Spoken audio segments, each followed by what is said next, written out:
காலங்களிலும் உயிரோடு இருக்கிறார். அவர்தான் மாற்றவராக இயேசு கிறிஸ்து. யாரையும் மதமாற்ற வரவில்லைமா, மதமாறுன்னு சொல்லவில்லை.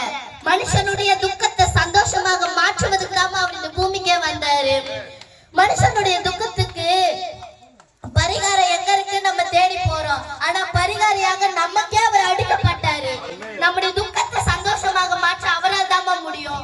நம்முடைய பாவங்களை போக்க 1 பேதுரு 2:24 சொல்லுகிறது, இயேசு கிறிஸ்து நம்முடைய பாவங்களை சிலுவையில சுமந்து தீர்த்தார். நம்முடைய சாபங்களை போக்க கலாத்தியர் 3:13 சொல்லுகிறது, இயேசு கிறிஸ்து நம்முடைய பாவங்களை ஏற்றுக்கொண்டு சிலுவையில பரிகாரத்தை உண்டாக்கினார். நம்முடைய வியாதிகளை போக்க மத்தேயு 8:17 சொல்லுகிறது, இயேசு கிறிஸ்து நம்முடைய நோய்களை சிலுவையில சுமந்து தீர்த்தார். நம்முடைய துக்கத்தை சந்தோஷமாக மாற்ற ஏசாயா 54:3 சொல்லுகிறது, இயேசு கிறிஸ்து நம்முடைய துக்கங்களை சிலுவையில சுமந்து தீர்த்தார். 1 யோவான் 1:7 சொல்லுகிறது, இயேசு கிறிஸ்துவின் ரத்தம் சகல பாவங்களை நீக்கி நம்மை சுத்திகரிக்கும். இதை விசுவாசித்து